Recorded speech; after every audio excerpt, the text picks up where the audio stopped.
Okay. Hi, my name is Greg Pontosuddy, and I am with Turf and Boards and MASL Off the Wall, and I'm going a little bit off the reservation today. Instead of doing the usual interviews that I do with the different individuals that are associated with the San Diego Sockers, I've decided to come up here ahead of tonight's USA-Mexico game in Ontario, and I am with Bernie Lilavois. And I'm certain that I'm going to get these titles wrong. No I problem. No always problem. get confused as to whether you're the president of the Fury and the GM of the national team, or the GM of the Fury and the president of the national No, the team. first way. Yeah, I'm the president of the Fury and Okay. GM of the Fury, really, Okay. and equipment manager and everything else of the Fury. But yeah, and I'm the GM, general manager of the national team. That's my official role. Tonight and tomorrow night, obviously, I'm covering for Phil Salvaggio, who's the head coach. Right. I'm going to be filling in and the head coach of the national team. But I'm also the head coach of the mini football team, which I know we're going to get into. It's Right. confusing Absolutely. a lot of people. Absolutely. But yeah, wear a lot of hats with the Fury, a lot of hats with the national team, but it's all to grow the sport of arena soccer. So what we're going to do is we're going to concentrate on the national team program. Yep. In this conversation, and just sort of cover what's going on, sort of answer some questions as to what confusions might be out there as to the differences between the different versions of the game that are played under the World Mini Football Association, Federation rather, and what they're doing. But first, I wanted to talk a little bit about just how did the U.S. National Arena Soccer Team get started? Yeah, well, a lot of people don't realize we started this back in 2008, actually. Wow. So Okay. this is our 10-year anniversary starting the U.S. National Arena Soccer Team.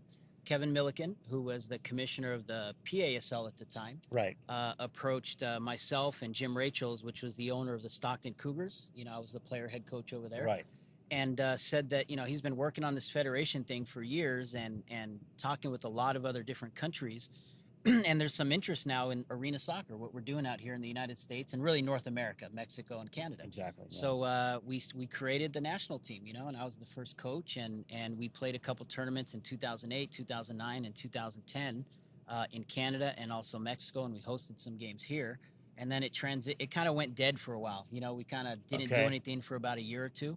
And then 2015, when we hosted the first ever arena soccer World Now Cup. That's when it first came onto into my. A lot of people, they thought that's when it started. Right. Absolutely. Okay. Yep. Very good. So 2015, when we had the first ever arena soccer World Cup, which we hosted here in the United States. Right. The big press conference down in San Diego with Phil Salvaggio. There was the president of the federation there. Yes. Kevin Milliken. Everyone else was there. Right.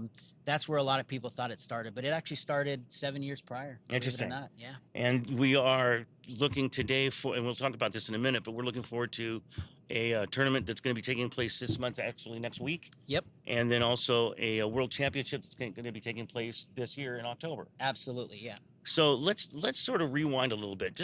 Let's touch on the 2015 World Cup. Sure. One of the things that I thought was interesting, especially the way it's going now, is that tournament was multiple venues all over the country. No travel time. Yep. One day to the next day at another place, 1,000 miles away. Right. And brutal, just brutal. Yeah.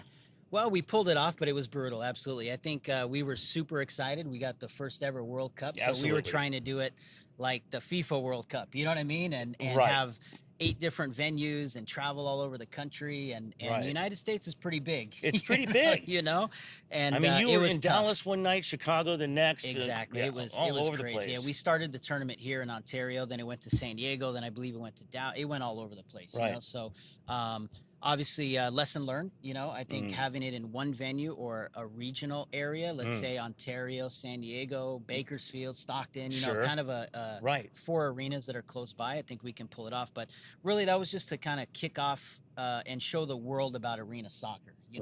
We had 16 countries here. It was a great showing. It was a great showing. Yeah, you had teams like India, and they came to play. I mean, these countries came to play. The Czech Republic came to play. They're good. Yeah, they play a different version out there. They play mini football, which is what we're going to get into. So we really introduced them to arena soccer, and some of them did really well. Some of those countries did well. Obviously, the two countries that play it the most, Mexico and U.S., were the ones that ended up in the final. Right. And remind me again who won that? Oh yeah, the U.S. won. um, but Mexico remembered that though, didn't Mexico they? remembered it in the mini football competition. We'll talk about that. But Yeah. yeah, so we're super excited. 2018 now is going to be the next World Cup, which they're calling it Arena Soccer World Championships from now on. Right. Every 2 years, and then every odd years it'll be the World Cup of mini football, Of mini which we'll get football. into it. And I know it's confusing Well, everybody. let's just but move into that, because that is the mini football you're talking about is what we saw played in Tunisia last year, Right. right? Yep. And I mentioned that Mexico remembered that that's where they sort of kind of got their revenge. Yep, they A did. little bit. Yeah, in the quarterfinals. Yeah, we matched up all the way to Tunisia to play them again in the quarterfinals. And that's after matching up with them here in the United States 10 times last 10 summer. times. 10 times last summer. And Right. yeah, it was a great experience. Tunisia, it's our first experience in a mini football. You know, Mexico does play small-sided soccer, like 7-a-side, 6-a-side outdoors. Right. It was our first time getting into it, but yeah, you know, we lost in overtime to Mexico quarterfinals. You couldn't ask for a better, exciting game. It was a great Unfortunately, game. you know, And then Mexico goes on to be the runner-up. runner-up again. Yeah, Again. so they're twice. So they're Right. the reigning runner-up for the arena soccer and reigning runner-up for mini football. So congratulations to them. Right. Now there was a lot of players that made both of those that were on the team, Yes. U.S. team in both. But there was also a lot of different players in Mhm. 2017 than we saw on the field in 2015. Right.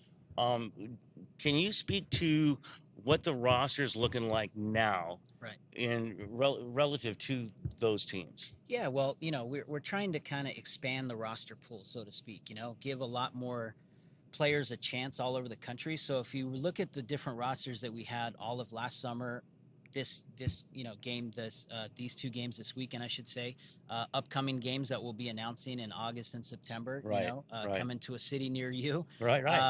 We're trying to identify players that are kind of in those region areas. You know, number one, it saves us on travel and cost instead of bringing a player all the way perfect. from the East Coast to the West Coast. Right. Unfortunately, for the players, we've done a lot of games here on the West Coast, you know, Right. so we've kind of identified quite a bit of Western, you know, It conference also type brings in the players. interest of the fans from Yep. those players, you know, the teams that those players play Right. for. Well, look at in the MASL. Denver. We put a game in Denver last year.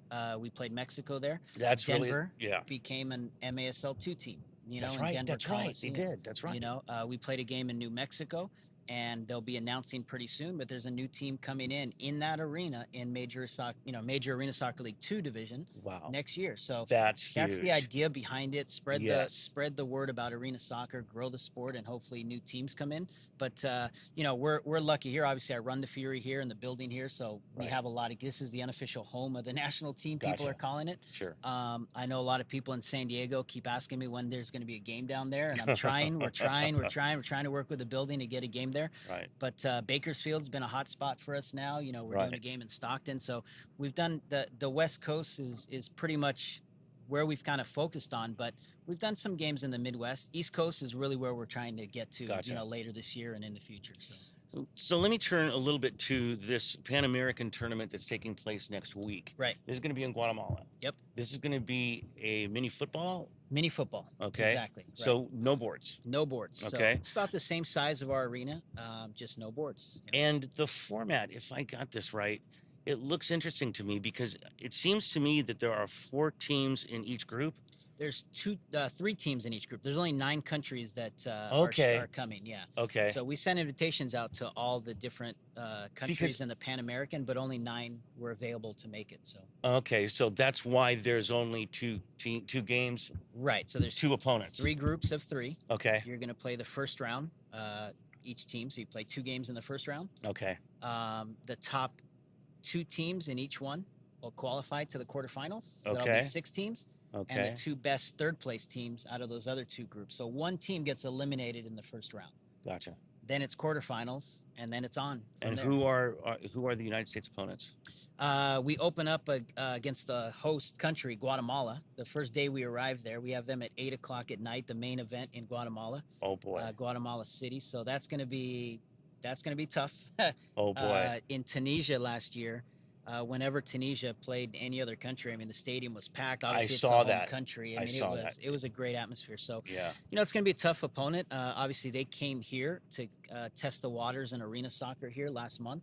They played against the Fury That's right. here in Ontario. They played the U.S. up in Bakersfield.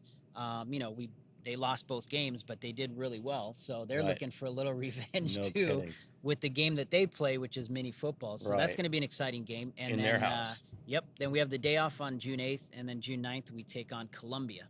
Okay. That's in our group as well. So two of us, So now, can you look at will advance. the outdoor national team rankings in FIFA and see how a team is and translate that to what you're going to be able to expect in these tournaments? Yeah, well, because a lot of these countries have mini football leagues. They have national leagues where it's 7-a-side or 6-a-side without the walls. Just like we have the MASL with Right. arena soccer. Well, They and- literally have a mini football league, a lot of these countries. And Brazil has been a great show Yep. in the mini football, and you, of course, they are huge outdoors. Absolutely. So yeah, I was just curious how that translates.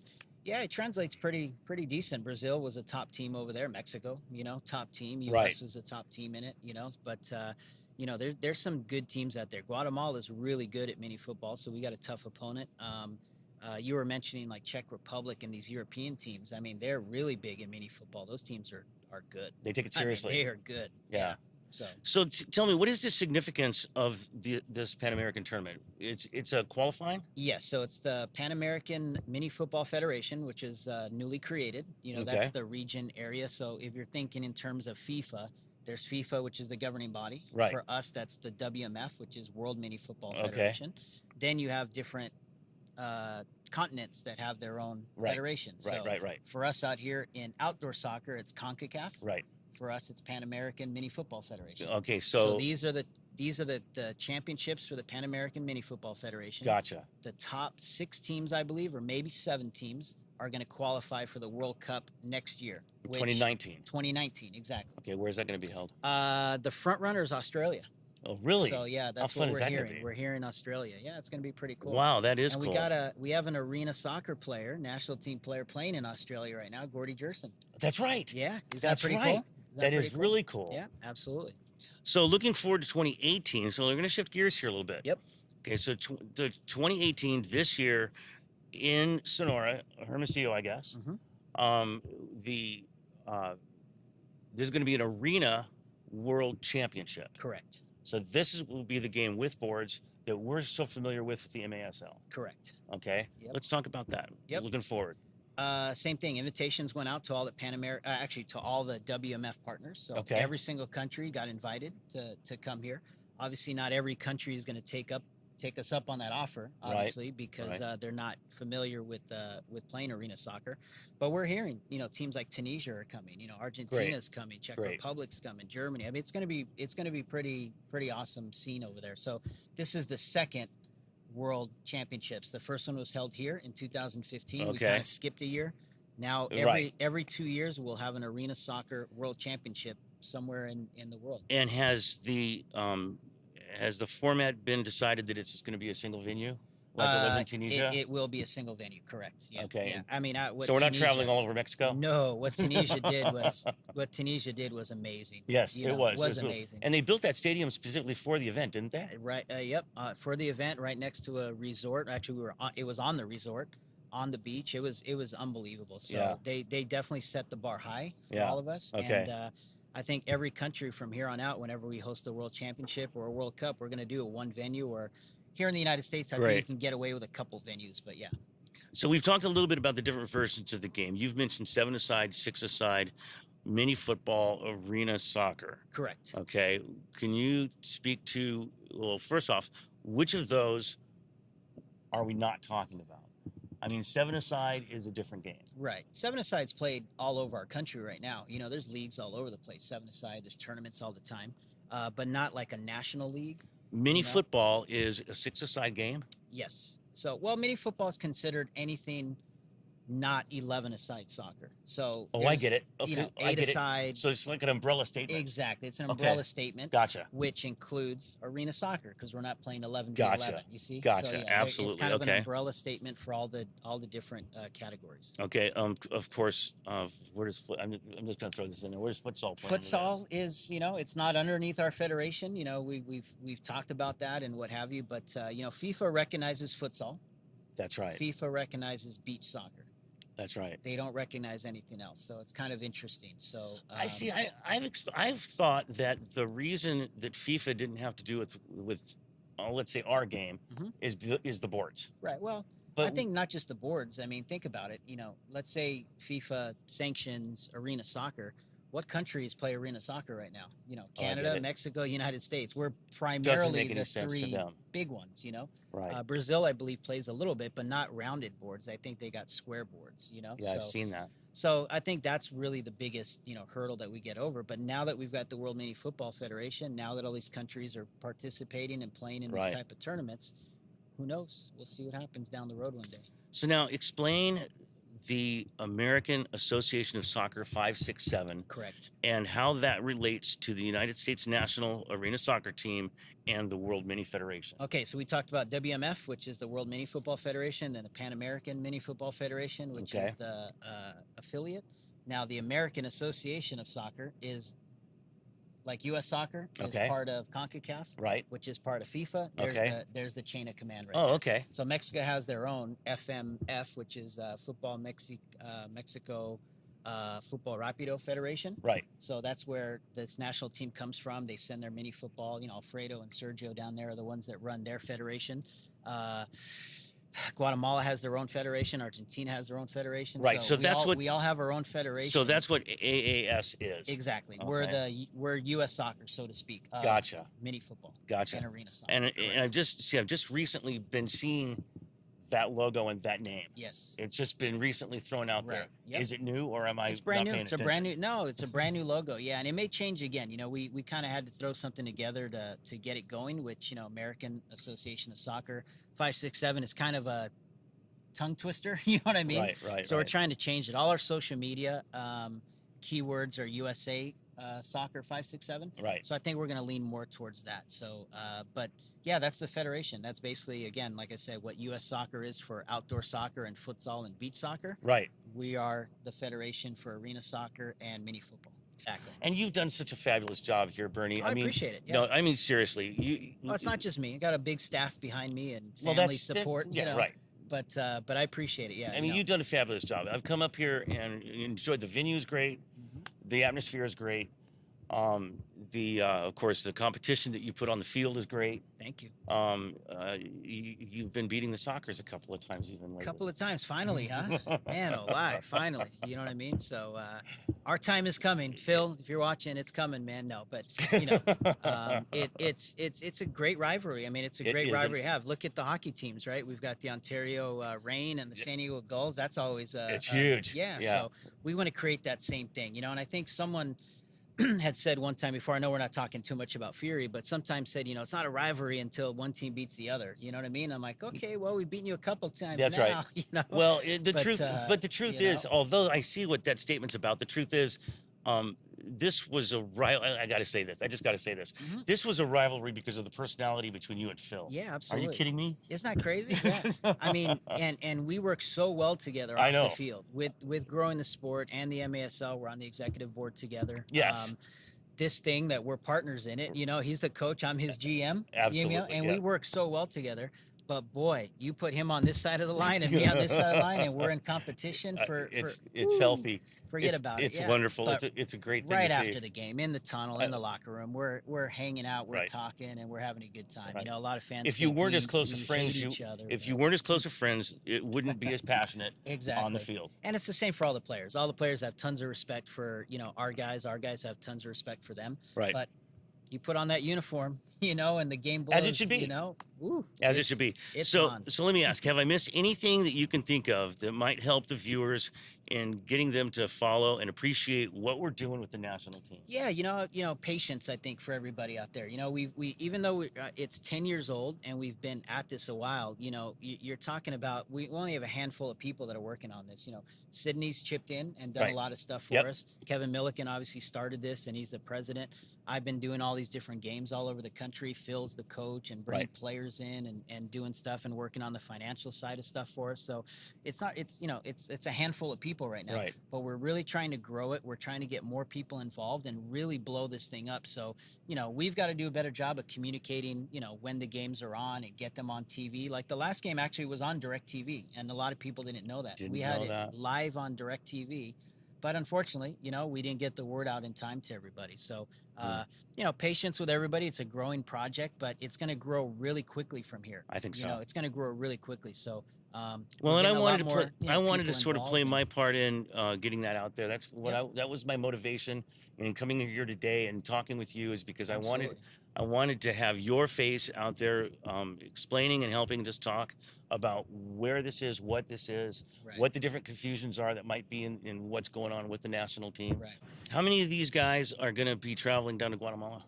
We'll see. We're gonna announce I'm gonna announce the roster on Monday, June Okay. 4th, Okay. and we take off on Wednesday, June 6th for the tournament. And I can give you if you want to watch all the mini football games when we're in Guatemala, Okay. we just did a deal with 11 Sports. Oh, nice. It'll be shown every single game there. Will be shown live on television here in the United States. So 11 Sports. So they do it on DirecTV, AT&T, Spectrum, Comcast. You just got to look for Wow. 11 Sports. Okay. And it's not part of your normal package. I think you got to pay a little extra to get it. Okay. But pay it for a week. Watch it for 1 week. Let's do and this you'll thing. be able to see us Right. live on TV. I've already Ele- got it all recorded. Wow. Yeah. That's so awesome. and we'll be blasting the word. We'll get you the information to blast the word as well. Okay. But yeah, that's pretty cool. Live television, you're going to get to watch us play, and not just us, but every single game over there is going to be shown live. So we did. Well, that's really.